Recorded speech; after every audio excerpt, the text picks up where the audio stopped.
വചനമൊഴി November 18.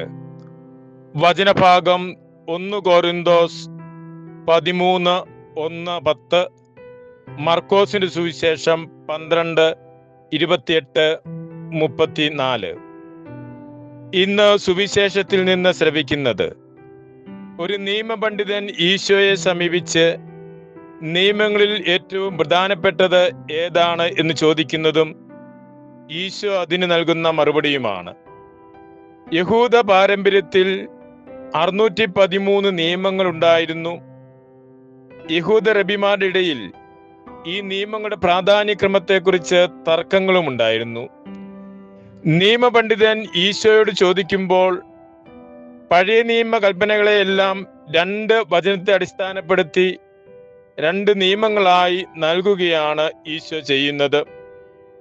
നിയമാവർത്തന പുസ്തകം 6-ാം അധ്യായം 4-5 വചനങ്ങളിൽ നിന്ന്, ദൈവമായ കർത്താവിനെ പൂർണ്ണ ഹൃദയത്തോടും പൂർണ്ണാത്മാവോടും സർവശക്തിയോടും കൂടെ സ്നേഹിക്കുക.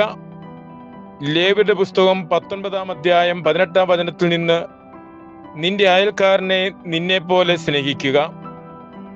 ഈ 2 കൽപ്പനകളിലായി നൽകിയിരിക്കുന്ന നിയമങ്ങളും ദൈവസ്നേഹത്തിലും മനുഷ്യസ്നേഹത്തിലും അധിഷ്ഠിതമായിരുന്നു. ദൈവസ്നേഹവും മനുഷ്യസ്നേഹവും എല്ലാ യാഗങ്ങളെയും ദഹനബലികളെയും കാൾ വിലയേറിയതാണ് എന്ന് തിരുവചനം പഠിപ്പിക്കുന്നു. ആ സ്നേഹത്തിന്റെ പ്രവൃത്തികൾ എന്തൊക്കെയാണ് എന്നാണ് കൊരിന്തോസുകാർക്ക് എഴുതിയ 1-ാം ലേഖനത്തിൽ നിന്ന് ഇന്ന് നാം ശ്രവിക്കുന്നത്. എല്ലാറ്റിലും ഉപരിയായ സ്നേഹമെന്ന പുണ്യം പാലിക്കുന്നതിനും സ്നേഹം നൽകുന്ന ദീർഘക്ഷമയും ദയയും സഹനശീലവും പ്രത്യാശയും വിശ്വാസവും നമ്മളിൽ വളർത്തുന്നതിന് നമുക്ക് പരിശ്രമിക്കാം. അതിനായി ദൈവകൃപ പ്രാർത്ഥിക്കാം. മിശിഹ നമ്മെ അനുഗ്രഹിക്കട്ടെ. ഈശോയിൽ സ്നേഹപൂർവ്വം കുറ്റ്യാനിക്കൽ സെബാസ്റ്റ്യൻ അച്ഛൻ.